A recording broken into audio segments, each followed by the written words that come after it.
Estamos de volta para o último bloco dessa noite do programa Eclésia. Você pode ligar ou participar por e-mail. Quem sabe dá tempo da gente comentar sobre a sua participação ainda hoje no programa Eclésia, tá certo? Padre Guido, o senhor falou recentemente aqui no primeiro bloco que o Papa Pio X fez a sua contribuição no chamado Catecismo de Pio X, que a edição mais recente foi em 1992 agora, com o papado de João Paulo II, mas aconteceu também parecido esse mesmo trabalho em relação ao Código de Direito Canônico, né? Ele também trabalhou no Código de Direito Canônico, porque o recente agora, na nossa geração, foi em 1983 que o Papa João Paulo II promulgou o Código de Direito Canônico. A outra não foi no papado de Pio X, mas ele tem influência, né? Explica para nós como é que foi isso aí. O Papa Pio X trabalhou na formulação do Código de Direito Canônico, isto é, seria o Código, o Estatuto da Igreja, que analisa tudo, desde a pessoa, como a vida sacramental, o credo, a liturgia, etc. Quem, na verdade, promulgou o Código de Direito Canônico foi o Papa Bento XV.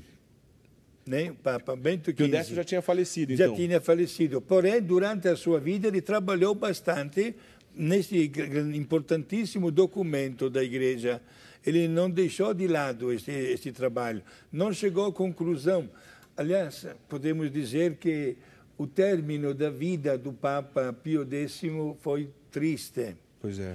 Foi amargo, porque, infelizmente, na hora que ele veio falecer, havia estourado a Primeira Grande Guerra Mundial. Aliás, essa foi a pergunta do nosso telespectador, o Igor Morvan, sempre colabora conosco aqui.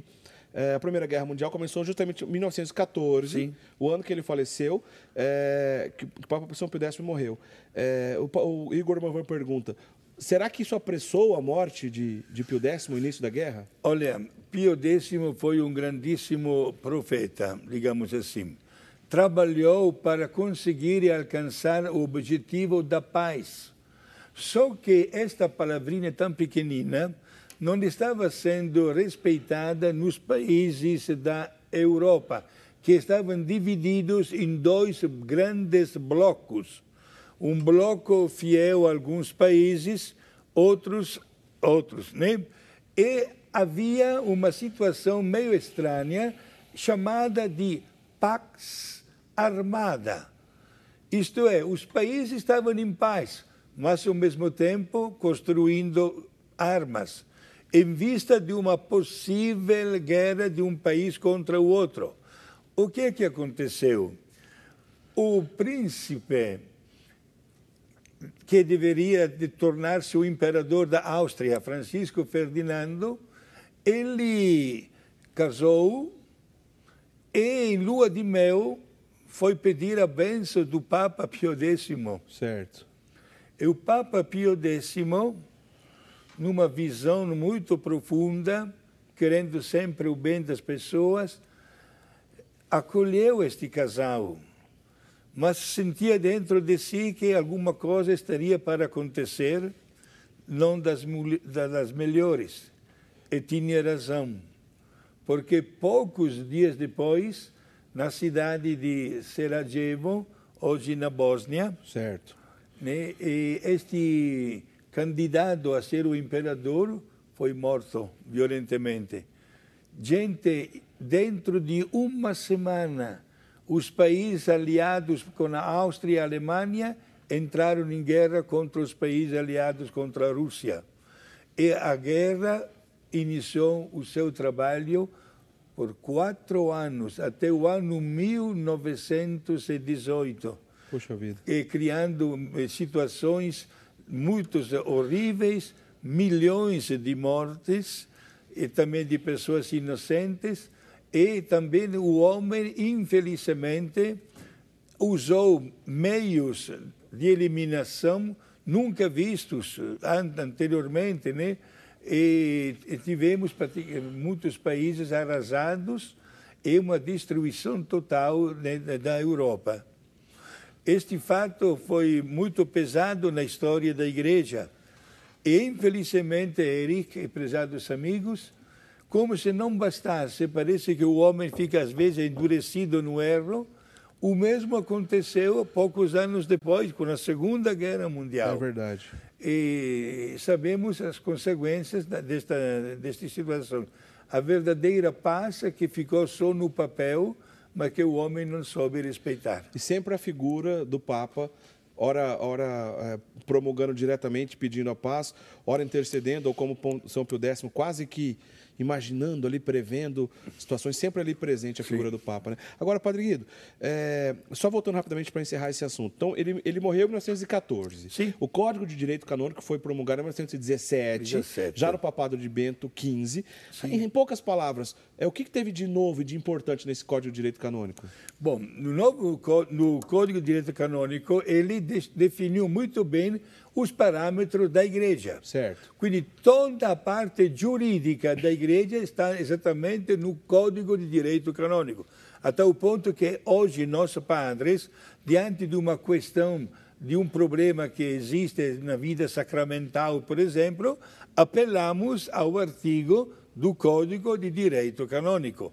Aí se encontra tudo praticamente, a vida da Igreja, os desafios, a validade dos sacramentos, as circunstâncias, ou como acontece nisso, a vida da liturgia da Igreja, o papel do leigo também, etc. E não teve também a história das 7 obras de misericórdia?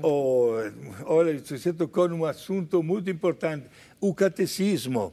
O catecismo, com toda a sua grande riqueza, está manifestado dentro do Código de Direito Canônico. Certo. Agora, quando nós falamos de catecismo, entendemos que o Papa Pio X fez questão de transformar o Evangelho num catecismo. Por isso, todas as passagens bíblicas citadas por Jesus fazem parte direta da estrutura do catecismo.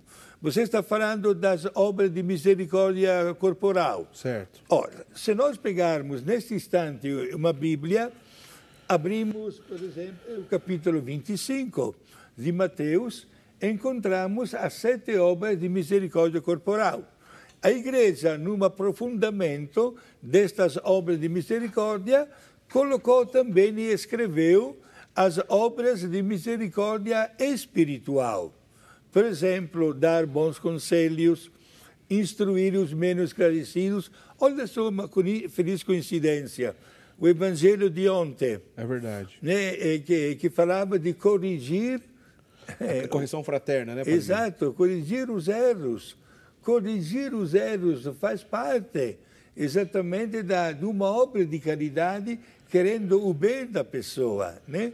E o Papa fez esse trabalho maravilhoso, deixando como sua herança para o mundo inteiro a riqueza de um catecismo completo.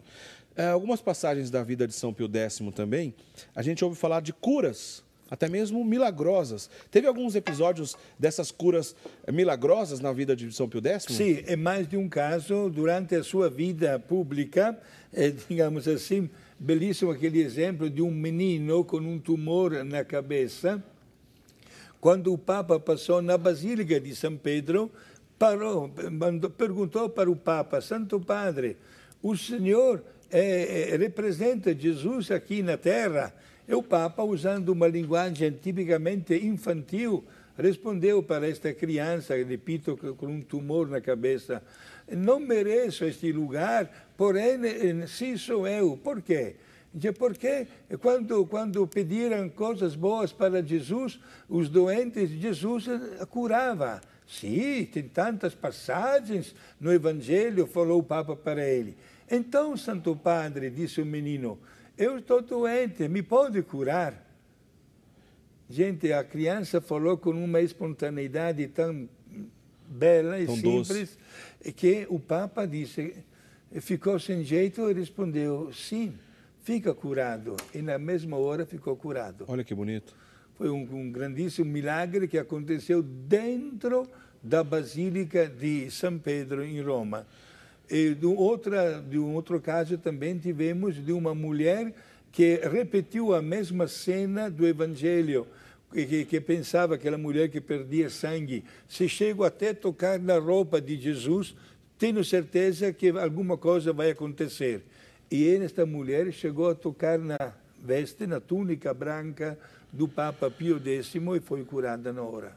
Olha só, lembrando que as promessas de Jesus, né? Que o Espírito Santo conduziria e estaria assistindo a igreja em todos os tempos, inclusive no tempo de São Pio X. Exato. Agora, Padre Guido, o São Pio X, ele encontrou com outros santos que foram contemporâneos assim do papado dele, não é verdade? Muitos, inclusive. Olha, é bom que você toque nesse assunto, porque o período do pontificado de Papa Pio X foi marcado pela presença de muitos fundadores e fundadoras que hoje são santos canonizados, inclusive até da minha congregação religiosa, Santo Aníbal Maria de França.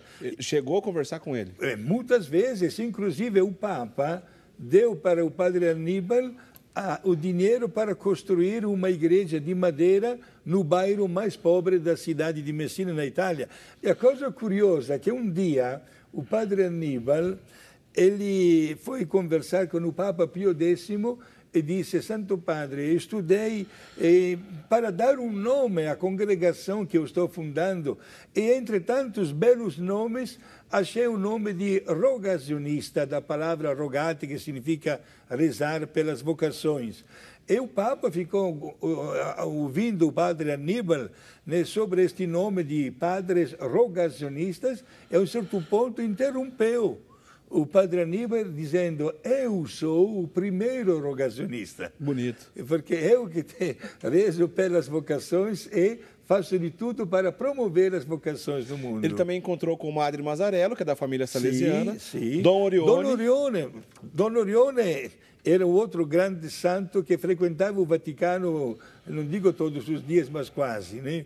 Sempre um grandíssimo, inclusive na congregação dos padres orionitas, eles têm um voto específico de obediência ao Papa. Legal. Olha quanta grande fidelidade é o Papa, né?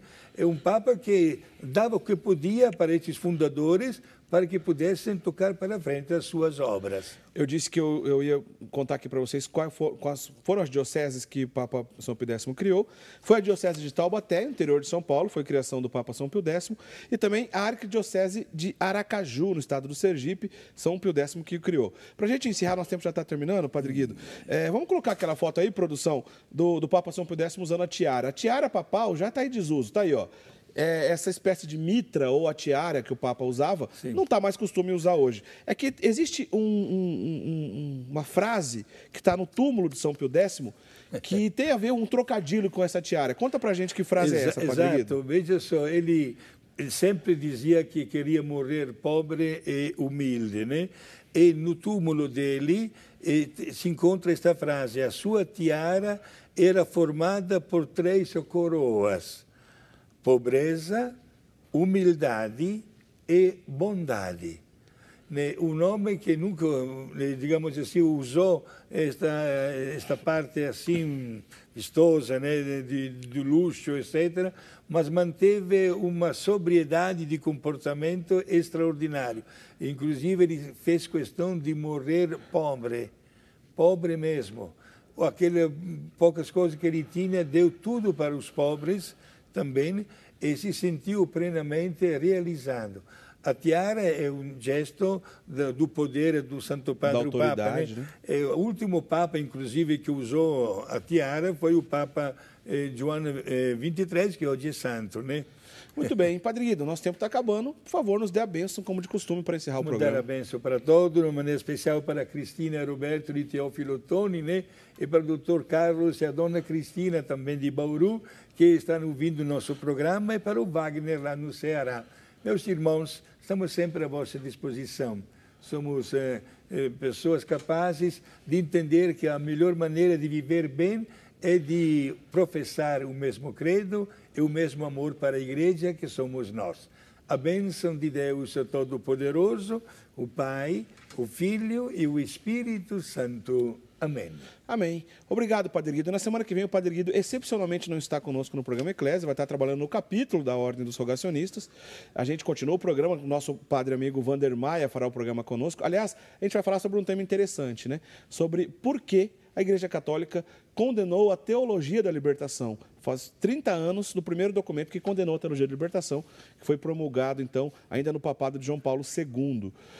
Bom, a gente vai encerrando o programa Eclésia dessa noite. Na semana que vem a gente continua, então você não deve perder, que será um bom programa também. Padre Guido, bom retiro e encontro lá para a sua comunidade. Obrigado. Lembrando que os programas do programa Eclésia ficam sempre disponível no portal da Rede Século XXI, no rs21.com.br. Você encontra esse programa e os outros programas que a gente fez aqui nas últimas semanas, fica disponível. Basta achar lá programas de espiritualidade, programa Eclésia, e os vídeos estarão disponíveis, tá certo?